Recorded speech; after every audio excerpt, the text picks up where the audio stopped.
যে ভোটকর্মীদের বিষয় নিয়ে আমরা শিক্ষানুরাগী ঐক্যমঞ্চ লাগাতার কর্মসূচি নিয়েছি, বিভিন্নভাবে যতটা সম্ভব আমাদের সংগঠনের পক্ষ থেকে সাধ্যমতো আমরা চেষ্টা করে চলেছি। আপনারা দূর থেকে সমর্থন করছেন, প্রত্যক্ষ পরোক্ষভাবে আপনারা সকলেই পাশে রয়েছেন। এই সময়টা অত্যন্ত গুরুত্বপূর্ণ সময়, আপনারা সকলেই তা উপলব্ধি করতে পেরেছেন। ভোটকর্মীদের যে নিজস্ব একটা প্ল্যাটফর্ম রয়েছে, তাদের যে কিছু দাবি দেওয়া রয়েছে, সাংবিধানিক দায়িত্ব পালন করতে গিয়ে যে বাধার সম্মুখীন হই আমরা, সে বিষয়গুলো যে তুলে ধরার একটা প্ল্যাটফর্ম দরকার ছিল, সেই প্ল্যাটফর্মটাই কিন্তু আমরা গড়ে তুলেছি দলমত নির্বিশেষে। এখন কিছু জনের মধ্যে, কেন অনেকের মধ্যে একটা ধারণা তৈরি হয়েছে, যে বিষয়টা আমি বলার জন্য আজকে এসেছি, যে সেন্ট্রাল ফোর্স এই বিধানসভা এবং লোকসভা নির্বাচনে সব ক্ষেত্রেই থাকে, এটা নিয়ে আর বেশি দাবি দেওয়া করার দরকারই নেই। এই ধারণাটা অত্যন্ত ভুল ধারণা। কেননা 19 সালের যারা আন্দোলনটার কথা মনে রয়েছে আপনারা নিশ্চয়ই তা উপলব্ধি, আপনারা নিশ্চয়ই তা যদি স্মরণে থাকে আপনারা স্মরণ করুন যে সে সময়ে কত বড় একটা আন্দোলন করেই কিন্তু সেই দাবি আদায় করতে হয়েছিল। এবং তারপর বিভিন্ন ক্ষেত্রে এই নির্বাচনগুলোতে, যেগুলো সেন্ট্রাল, যেটা কেন্দ্রীয় নির্বাচন কমিশনের হাত দিয়ে যেটা হয়, সেখানে আমরা এই দাবিগুলো বারবার তুলে ধরেছি। তার পরবর্তী ক্ষেত্রে সেই নিদর্শনগুলো তুলে ধরেছি। বিগত পঞ্চায়েত নির্বাচনে আমরা হাইকোর্টে গিয়েছিলাম, এগুলো সবই জানেন। ফলে এত সহজে যে এটা পেয়ে যাওয়ার যা বিষয়, এটা নয়। তো যাই হোক, শেষ পর্যন্ত আমরা দেখেছি বা শুনেছি যে 920 কোম্পানি আমাদের কেন্দ্রীয় বাহিনী থাকবে, প্রতিটি বুথে সেন্ট্রাল ফোর্স থাকবে, এই খবরগুলো এখন আসছে।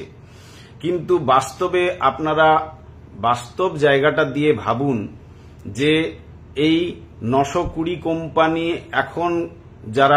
এখন যে প্রথম দফার যে নির্বাচন, 3টি লোকসভা নির্বাচন 19 এপ্রিল রয়েছে, সেখানে আমরা দেখতে পাচ্ছি যে 263 কোম্পানি বাহিনী তারা আনবে, মানে এখন কিছু চলে এসেছে, আরো 100 কোম্পানি আসবে, এই সব করে তারা বলছে। বাস্তবে সেটা কতটা কি দাঁড়াবে সেটা আমরা প্রথম দফার নির্বাচনের পর বুঝতে পারবো। কিন্তু আমরা যেটা বলতে চাই সেটা হচ্ছে, এই 3টি লোকসভা নির্বাচনের ক্ষেত্রে তাদের যদি এই টালবাহানা দেখতে পাই আমরা, এবং বাস্তবে প্রতিটি জায়গায় দেয়া হবে কিনা, শুধু কি বুথে, সেন্ট্রাল ফোর্স তো দিতে হয় বিভিন্ন জায়গায় তারা টহল দেয়, তার চাইতেও বেশি কিন্তু এই ফোর্স লাগে। শেষ পর্যন্ত প্রতিটি বুথে দেওয়া হবে কিনা সেটা কিন্তু বাস্তব জায়গা থেকে আমরা বুঝতে পারবো। কিন্তু পরবর্তী ক্ষেত্রে যখন আমরা দেখব 8টা লোকসভা কেন্দ্রে নির্বাচন হবে, সেখানে কিন্তু প্রায় 920 কোম্পানি বাহিনী দরকার। সেই জায়গাটা আমরা যদি এই দাবিটাকে আজকে যদি মনে করি যে সব পেয়ে গেছি, চুপচাপ হয়ে যাই, আমরা চুপচাপ বসে থাকলেই সব দাবি আদায় হয়ে যাবে, এটা কিন্তু নয়। আমাদের এই দাবিটা, আমাদের যে বক্তব্য, এই ভোটকর্মীরাই কিন্তু আসল শক্তি। পলিটিক্যাল দলরা তাদের জায়গা থেকে তারা করছে, কিন্তু আমরাই তো এই হাতে নাতে কাজটা করি। সে জায়গা থেকে আমাদের দাবিটা কিন্তু জোরালোভাবে আসাটা খুবই দরকার। আর তার জন্যই বলছি যে আগামী যে কাল 14 তারিখ আমরা যে সিইও দপ্তরে যে বিক্ষোভের কর্মসূচি গ্রহণ করেছি, সেটা অত্যন্ত গুরুত্বপূর্ণ। এই বার্তা ক্রমশ আমাদের কিন্তু প্রতিনিয়ত আমাদের তুলে ধরতে হবে।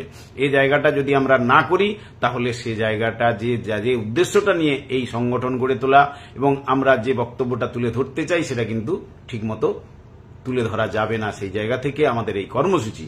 এবং শুধু কি সেন্ট্রাল ফোর্সের তো বিষয়টা রয়েছে, নিরাপত্তার বিষয়টা রয়েছে, সে বিষয়গুলো আপনারা সকলেই জানেন। এর সাথে সাথে যে আমাদের অন্যান্য যে দাবি, আজকে বিশেষভাবে সক্ষম যারা, তাদের 80% কি 40% উপর যাদের যে সার্টিফিকেট রয়েছে, প্রতিবন্ধকতার সার্টিফিকেট, শারীরিক প্রতিবন্ধকতার, তা সত্ত্বেও তাদেরকে কিভাবে হ্যারাস করা হচ্ছে। তাদেরকে বারবার বলা হচ্ছে যে মেডিকেল বোর্ডে অ্যাপিয়ার হতে হবে, এটা কোনো জায়গার নিয়ম নয়। তাদের বৈধ সার্টিফিকেট রয়েছে, তাদেরকে এই বোর্ডে অ্যাপিয়ার হতে হবে কেন? এই জায়গাগুলো কিন্তু তুলে ধরতে হবে। আমরা ফাইল করেছি, যাদের যতটা তথ্য পেয়েছি সেই তথ্য আমরা অলরেডি পাঠিয়েছি মেলের মারফত। আমরা আগামীকাল সেই তথ্য তুলে ধরব। আপনারা যারা বিশেষভাবে সক্ষম তারাও কিছুজন আসুন, দৃষ্টান্ত স্বরূপ সে বিষয়গুলো আমরা তুলে ধরি।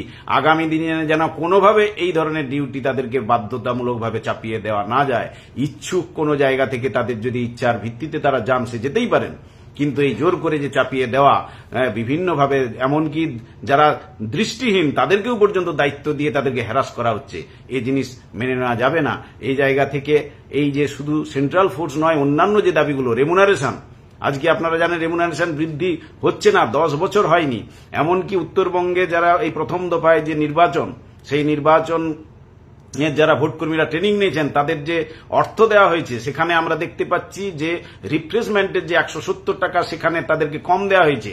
এই বিষয়গুলো আমরা জোরালোভাবে তুলে ধরবো যে কিসের ভিত্তিতে তারা এটা টাকাটা দিচ্ছে না। 170 টাকা করে দুদিনের বরাদ্দ তারা, এই যে অ্যাকাউন্টে যে হিসেব আমরা দেখতে পাচ্ছি তাতে দুদিনের বরাদ্দ নেই। এই বিষয়গুলো আমরা কি তুলে ধরবো না? এই বিষয়গুলো রয়েছে। অন্যান্য যে দাবিগুলো আমরা তুলে ধরবো সেগুলো এক এক করে আপনাদের আমি ছোট্ট করে শুধু বলবো, যে পয়েন্ট আকারে যেগুলো, যে নির্বাচন কমিশনের কাছে আমাদের বক্তব্য যে তারা যদি সত্যি প্রতিটি বুথে সেন্ট্রাল ফোর্স দেবে, কথা যদি তারা একেবারে কনফার্ম, তাহলে কেন 2019 সালে আমাদের আন্দোলনের ভিত্তিতে যে প্রেস নোট জারি করে কথা দিয়েছিল ভোটকর্মীদের নিরাপত্তার জন্য, প্রেস নোট জারি করে কথা দেওয়া হয়েছিল নিরাপত্তার বিষয়ে, তাহলে তারা আজকে কেন তারা দিতে দেরি করছে? এই বিষয়টাও আমাদের দাবি করেছি যে প্রেস নোট জারি করা হোক 19 সালের মতো, আশ্বস্ত করা হোক ভোটকর্মীদের। তাহলে অসুবিধা কোথায়? যদি তারা প্রতিটি বুথে সেন্ট্রাল ফোর্স দেবে ঠিক থাকে, তাহলে এই প্রেস নোটটা জারি করতে অসুবিধা কোথায়? সে দাবিটা আমরা তুলে ধরব। আমরা যেটা বলতে চাই যে বিষয়টা, সেটা হচ্ছে ভোটকর্মীদের যে তথ্য ফাঁস। আপনাদের রায়গঞ্জ যে লোকসভা, তার প্রতিটি প্রায় বিধানসভার যে ভোটকর্মীদের পার্টি, 4 জনের যে পোলিং পার্টি, তার তালিকা আমাদের হাতে চলে এসেছে। সেখানে কোথায় ডিসিআরসি, ব্যক্তিগত ঠিকানা, মোবাইল এবং প্রথম অবস্থাতে তার ব্যাংক অ্যাকাউন্ট সহ সমস্ত কিছু ফাঁস হয়েছিল। কথা দেওয়া হয়েছিল সেগুলো করা যাতে ফাঁস না হয়, তার জন্য করবে, তার ব্যবস্থা যথাযথ নেবে। কিন্তু দেখা গেল আমরা প্রতিটি ধাপে দেখতে পাচ্ছি সেই তথ্যগুলো ফাঁস হচ্ছে। এই বিষয়গুলো আমরা তুলে ধরব না? এই বিষয়গুলো আমাদেরকে জোরালোভাবে তুলে ধরতে হবে। আমরা যে রেমুনারেশন বৃদ্ধির বিষয়টা যেটা বলছি, যে ভোটকর্মী, গণনা কর্মী এবং বিএলও, বিএলওদেরকে আপনারা জানেন যে প্রায় 3-3.5 হাজার টাকা বছরে তাদের দেওয়া হয়, দিয়ে বিভিন্ন সময় তাদের সারা বছর কাজ করানো হয়। এই অমানবিক একটা, এই যে বলছে যে কয়েকদিন আগে একটা খবরে, সম্ভবত গতকাল প্রকাশ হয়েছিল যে এয়ার অ্যাম্বুলেন্স তারা নাকি বের করছে কোটি কোটি টাকা ব্যয় করে, যেখানে এই ভোটকর্মীদের সাধারণ যে চাহিদা সেটাই তারা মেটাতে পারছে না। নিশ্চয়ই যদি বাস্তবে ব্যবহার হয় সেটা ঠিকই, কিন্তু সেটা যদি অন্য উদ্দেশ্যে ব্যবহার করা হয়, সে জায়গাটাই তো বিষয়, যে এত ভাব দেখানো হচ্ছে বাইরের, কিন্তু যেখানে ন্যূনতম চাহিদা সেটা মেটানো হচ্ছে না। এই সামগ্রিক বিষয়গুলো নিয়ে আমাদের তুলে ধরতে হবে। আমরা মনে করি ভোটকর্মীরা ঐক্যবদ্ধ হন এবং এই দাবিগুলো আজকে বারবার যে তুলে ধরার মধ্য দিয়ে আগামী দিনে নিশ্চয়ই এই দাবিগুলো আদায় হবে। জোরালোভাবে এই দাবিগুলো কিন্তু আমাদের তুলে ধরতে হবে। আগামীকাল, আগামী 14 তারিখ দুপুর 12টার সময় সিইও দপ্তরের সামনে আমরা বিক্ষোভ কর্মসূচি গ্রহণ করেছি এবং ইতিমধ্যেই আমরা দেখেছি যে এই কলকাতা থেকে বিভিন্নভাবে ফোন আসছে, পুলিশ জানতে চাইছে, এর দপ্তর থেকে জানতে চাইছে যে আগামীকালকের কর্মসূচি বিষয়ে। আমরা তাদেরকে জানিয়েছি যে আমাদের কর্মসূচি কোনোভাবেই আমরা প্রত্যাহার করছি না, কেননা আশ্বস্ত কোনো কিছুতে করা হচ্ছে না। কিছু দাবি, সামান্য কিছু দাবি, দয়া করে ফোন করবেন না, এই সময়টা অনেকে ফোন করছেন। যাই হোক, আমি আর বেশি বিষয় বলছি না। যে বিষয়গুলো নিয়ে আমাদের বক্তব্য আপনারা সকলেই জানেন, যে প্রেস নোট জারি করতে হবে, এটা আমাদের প্রধান বিষয়। এবং তথ্য ফাঁসের বিষয়ে আমাদের বক্তব্য যে যারা এই তথ্য ফাঁসের সঙ্গে যুক্ত তাদেরকে চিহ্নিত করে দোষী সাব্যস্ত করে তাদের শাস্তি দেওয়া হোক, ভবিষ্যতে যাতে কোনোভাবে এই তথ্য আর ফাঁস না হয়, এবং এই তালিকাকে বাতিল করে নতুন তালিকা বের করতে হবে, এ দাবি আমরা করছি। আমরা বিশেষভাবে সক্ষমদের ক্ষেত্রে বলতে চাই যে তাদের এইভাবে প্রতি বছর যে হয়রানি করা হয় তা বন্ধ করতে হবে এবং আমরা যে ডকুমেন্টগুলো সাবমিট করব সেগুলো বিনা শর্তে সেগুলো প্রত্যাহার করতে হবে। এ দাবি আমরা তুলে ধরব।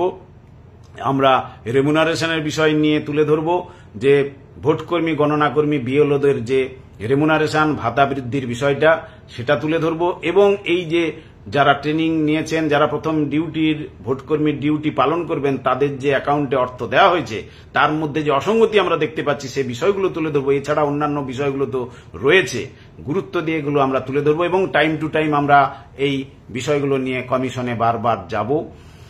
আগামীকালকের যে কর্মসূচি সেটা কিন্তু এর মধ্য দিয়ে আমরা মনে করছি না যে সব দাবি একসঙ্গে আদায় হয়ে যাবে, কিন্তু এই কর্মসূচিগুলোর মধ্য দিয়ে ভোটকর্মীদের যে আলাদা কিছু জায়গা রয়েছে, তাদের যে বিভিন্ন গুরুত্বপূর্ণ যে দাবিগুলো রয়েছে, সেই দাবিগুলো বিগত দিনে বলার জায়গা ছিল না, আজকে কিন্তু আমরা সেই জায়গাগুলো বলার জায়গা পেয়েছি। এবং মাননীয় সিইও আরিজ আফতাব আমাদের সঙ্গে বেশ কয়েকবার বিগত দিনে মিলিত হয়েছেন, শুনেছেন, এবং বাকি অন্যান্য অ্যাডিশনাল সিইও তাদের কাছে তুলে ধরছে। এই যে বারবার তুলে ধরার মধ্য দিয়ে দাবি কিন্তু আদায় হবে, সে জায়গা থেকে একটা জমায়েতেরও গুরুত্ব রয়েছে। আপনারা সকলে কাছাকাছি যারা রয়েছেন তারা তো অবশ্যই আসবেন, দূরে যারা রয়েছেন তারাও আসবেন। একটা জমায়েত আমরা দেখাতে চাই এবং তার মধ্য দিয়ে আমাদের যে দাবিগুলো জোরালোভাবে যেন আমরা তুলে ধরতে পারি। এই আর আপনাদের আগামীকালকের যে কর্মসূচি, সেই কর্মসূচিতে আপনারা আসবেন সিইও দপ্তরের সামনে, ওখানেই বিক্ষোভ হবে। আমি জায়গাটা আসার একটা ঠিকানা বলে দিচ্ছি। যারা হাওড়ার দিক থেকে যাবেন তারা লঞ্চে ফেয়ারলি প্লেস ওই টিকিট কেটে শুধু গঙ্গার নদীটা পের হয়ে ফেয়ারলি প্লেসে নামবেন। ওখান থেকে 5 মিনিটের হাঁটা পথ, একেবারে ডালহৌসির কাছে, ডালহৌসির কাছেই এটা, জিপিও ডালহৌসি, এখান থেকে প্রায় হাঁটা পথ 5 মিনিট। টি বোর্ড আছে, টি বোর্ড থেকেও 5 মিনিট, মানে ওই ডালহৌসি চত্বরেই কিন্তু এই সিইও দপ্তর। যারা নতুন আসবেন তাদের জন্য আমি বলে দিলাম এই জায়গাটা। হাওড়ার দিক থেকে যারা আসবেন লঞ্চে পেরিয়ে সবচেয়ে সুবিধে, বা বাসে আসলে টি বোর্ডে নামবেন, ওখান থেকে হাঁটা পথ 4-5 মিনিট।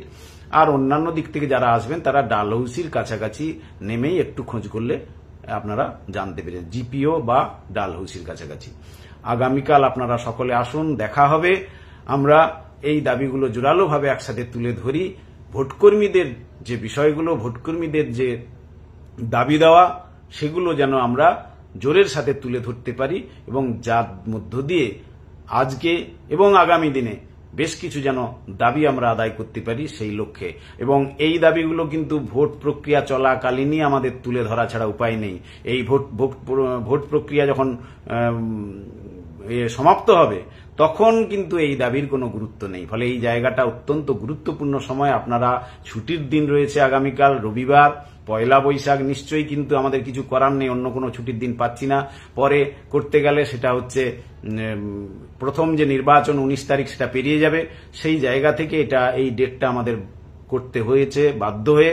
আপনারা অল্প সময়ের জন্য, খুব বেশি সময় নয়, ঘন্টা 2-2.5 প্রোগ্রাম, সেই জায়গা থেকে আপনাদের কাছে অনুরোধ, আপনারা অল্প সময়ের জন্য আসুন। এই অল্প সময় আসার মধ্য দিয়ে কিন্তু একটা বার্তা যাবে নির্বাচন কমিশনের কাছে, সেই বার্তাটা যেন আমরা জোরালোভাবে দিতে পারি, এইটুকু আপনাদের সকলের কাছে আবেদন, অনুরোধ। সকলকে শ্রদ্ধা, সম্মান, সংগ্রামী অভিনন্দন জানিয়ে আমি শেষ করলাম। এই অল্প কয়েকটি কথা নিয়ে আপনাদের কাছে এসেছিলাম। নমস্কার সকলকে।